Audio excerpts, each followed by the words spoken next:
With it being trading deadline season, there's just so much trade rumors going around. So we have two separate quotes that I did make graphics for this week. Now the Brian Windhorst stuff, I mean, it was a whole lot of nothing, but I mean, you can kind of read the tea leaves. For you guys that are watching live on YouTube, this is a quote from Brian Windhorst on his podcast, The Hoop Collective.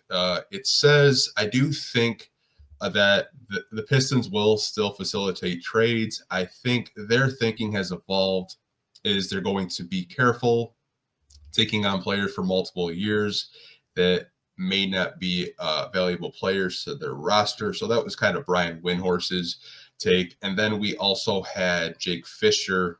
Obviously, he's doing stuff with the Steinline over there, talking about the Detroit Pistons have left rival teams with the impression that they aren't weighing on any truly massive moves, such as a swing for New Orleans Brandon Ingram, who would need some of Cade's touches. So I kind of wanted to get your guys' just overall thoughts on both Brian Windhorst and Jake Fisher's reporting with the Detroit Pistons and what they may or may not do at the deadline.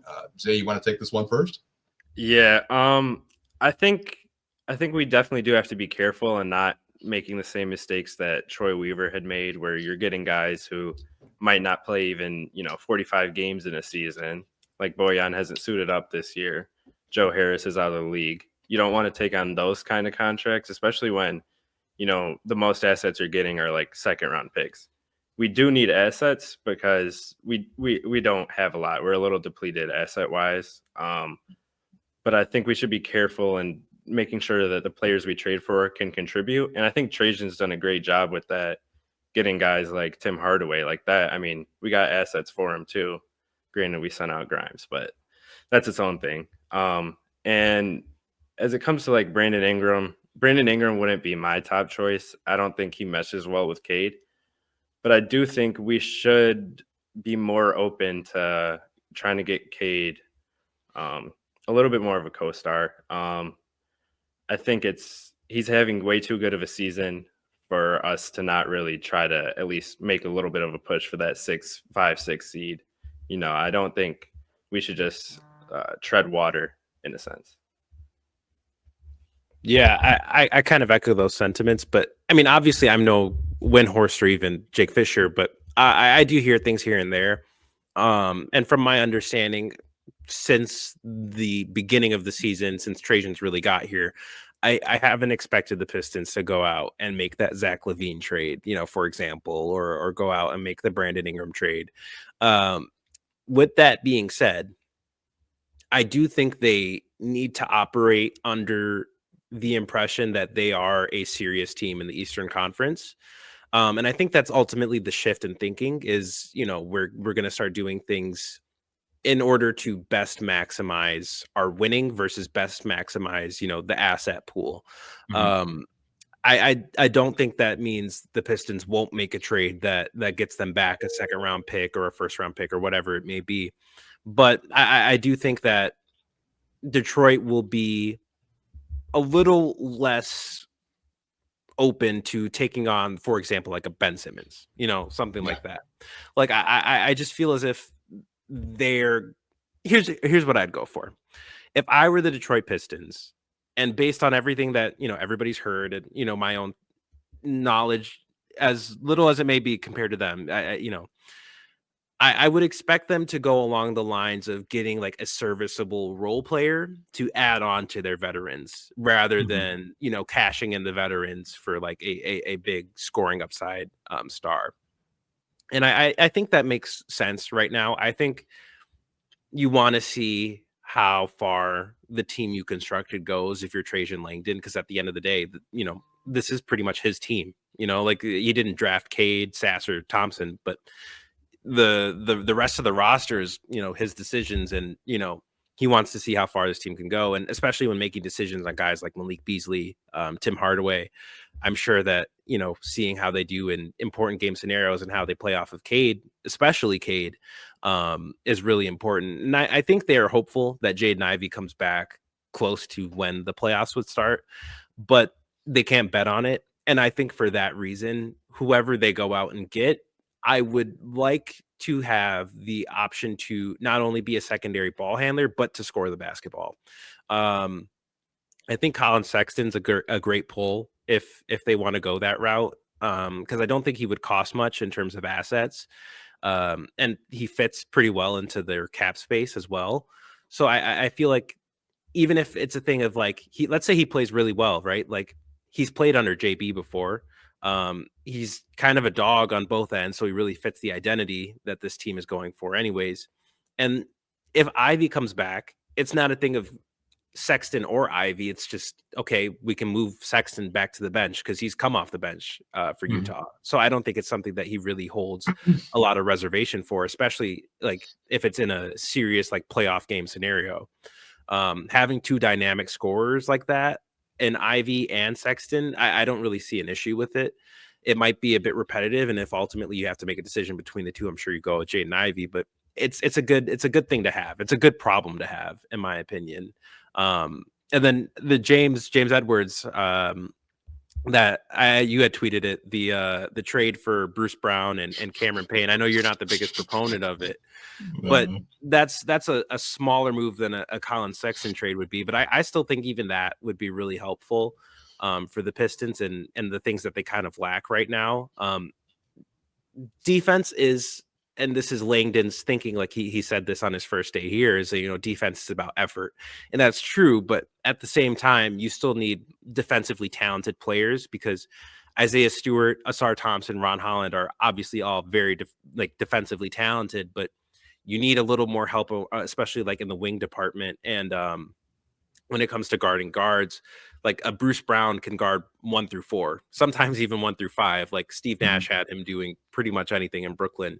So I feel like he's someone that really could be a Swiss Army knife for this team, fits the identity of the team. And I personally would love to see Isaiah Stewart, Bruce Brown minutes together, just because those are two of my favorite Pistons in recent memory. And I just feel like the identity, like, and that's a really big thing. Like it got beat over the head for Lions fans of like, we can't just bring in anybody. Like everybody has to fit the identity of who comes here. But I'm thinking that's kind of the thinking for Detroit as well, is it can't just be anybody. Like you have to fit what we're building. We have to fit what, they're building in the locker room, and, ultimately not be a very big ego guy. Cause it doesn't strike me that like this is a team with a lot of ego. Yeah, I mean, like the Bruce Brown and Isaiah Stewart stuff, man, like I would not want to be on the other end of those fights, because I know Bruce is about that life. I know you probably know that, like, covering the team a little bit. I've heard some stories off the court of like how wild Bruce Brown is, but I'm not going to share them on this podcast because they're not PG friendly. But I think your head is in the right place. We talked last week, like a player I mentioned was an Atlanta Hawk, and his asking price is probably way too high. But I mentioned DeAndre Hunter, which I kind of feel like he's pretty slept on. He's kind of underrated in the sense, he doesn't really get brought up, too often by like national media. But I mean, like kind of like a 3-4 that could maybe possibly be a Tobias replacement once his contract is over. But like, a B- player. Not saying that you have to go out and get the Levines or the Ingrams, but just like someone that can contribute, someone that could take some, stress off Cade, where Cade doesn't have to initiate everything. Maybe you go out, see what Washington wants for a Brogdon, or, something like that. Maybe some backup point guard help. I love Sasser. I think he's done better as of late, but there's still instances where I'm watching him and I'm like, yeah, like he needs to play off ball way more than he's playing on ball. Yeah, I think he gets a little bit too harsh of a criticism from this fan base, because even when he was in college, he had Jamal Shed next to him. So they kind of split those ball handling duties, and Sasser could go shot hunt more while Shed did a little more playmaking. And you see Shed, he's actually doing really solid for the Raptors. I think if we let Sasser play into his own role a little bit more and just go get shots, I think he'd be way better than what he is when he's trying to be like a Ish Smith type of guy.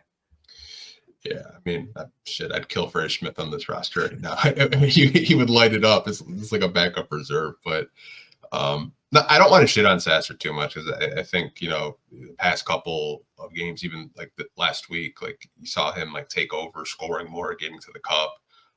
defending his ass off, even though Grayson Allen tried to take his head off yesterday with that elbow. But I mean, overall, I'm not really expecting like fireworks at this deadline.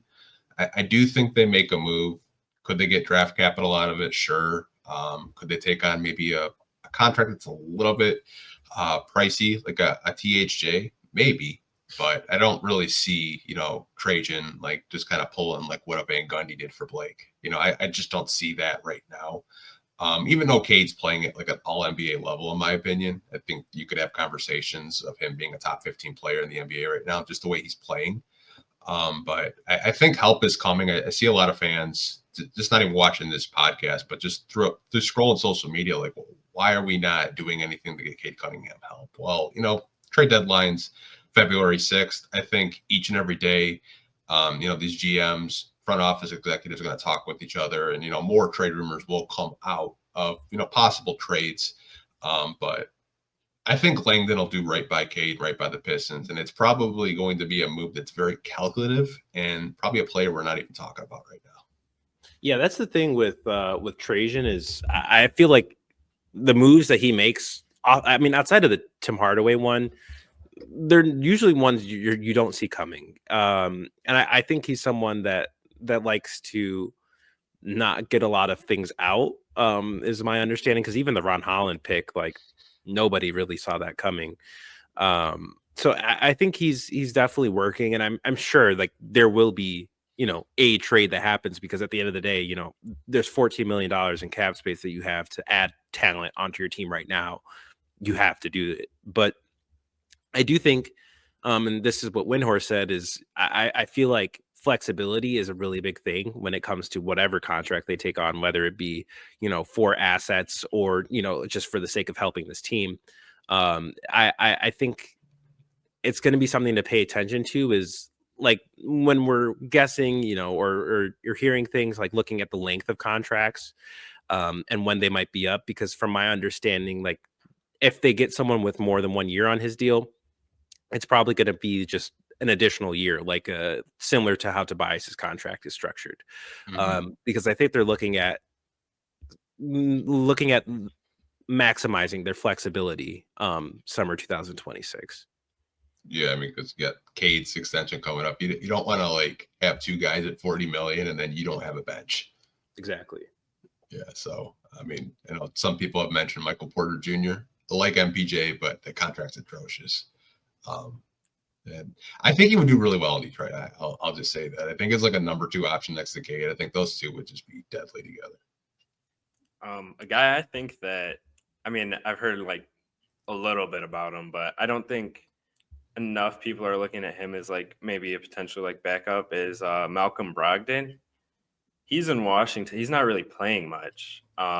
His contract is a little high for me. It's at like 22, and I think he's got another year left after this year. But if he can be healthy and give you games, he's a very good player to have. Like, that's a good veteran presence, and he can run the floor. You can bump Sasser down to the 2 and help him go get some shots. I would be a little more interested in cashing in for a little bit bigger than Brogdon, but that's just how I view it. I know it's probably not the most logical thing for the Pistons to do right now, though. I mean, I've been mentioning him for 3 months because I know he's in Washington. I know, Troy's just an advisor over there. I'm kind of hoping he kind of this, Troy Stretch and Weaver over there, and we could pick him up on a minimum. You never know. I mean, yeah, I wouldn't be surprised. Like, there's all these talks about, the team selling and these contracts that, teams are looking to trade, but there's always those trades that just never, actually happen. And I definitely think the Pistons could be, if they don't go out and, get talent at the trade deadline, which I'd be surprised if they don't get anybody. But if they don't, I definitely think they could maximize the cap space they have with the buyout market for sure. Mm-hmm. Yeah, I mean, I'm pretty sure Windhorst, I know we didn't touch on this, he said that the Pistons aren't even like considering using the disabled veteran money that they could get for Jaden Ivey, which I think is like around 7 or 8 million if they actually want to use it. He mentioned that they're not even considering it, which kind of tells you that they think that he can come back, which, I mean, if he does come back, it'd have to be like late April, early May. I mean, if you kind of like read into the type of injury that he had, and just the bone itself takes a good 2 months to heal, and then the rehab with that. So I'm hopeful that, Jaden Ivey could come back because he was playing some of the best ball of his career. But I like where your head's at, Zay, with Brogdon. That's someone that I've been keeping my eye on for quite some time. Played in Boston, played in Milwaukee, good vet. I feel like him and Cade have a very similar game, and he could be like a really good veteran for him to lean on. And actually, when he goes to the bench, he doesn't have to have an anxiety attack, because if there is a lead, when Cade goes to the bench, that lead's gone. Like there's no chance we're keeping that 12, 13-point lead when Cade goes to the bench, because we just can't score, and the offense is very unorganized when, he does go to the bench. But I'm hoping they get some kind of facilitator, whether that's a guard, whether that's a wing, somebody at the end of the day. Yeah, I feel like that's also the priority for this front office. Like, regardless of, how aggressive they end up being, I think going out and getting someone to take the ball handling pressure off of Cade is ultimately the goal.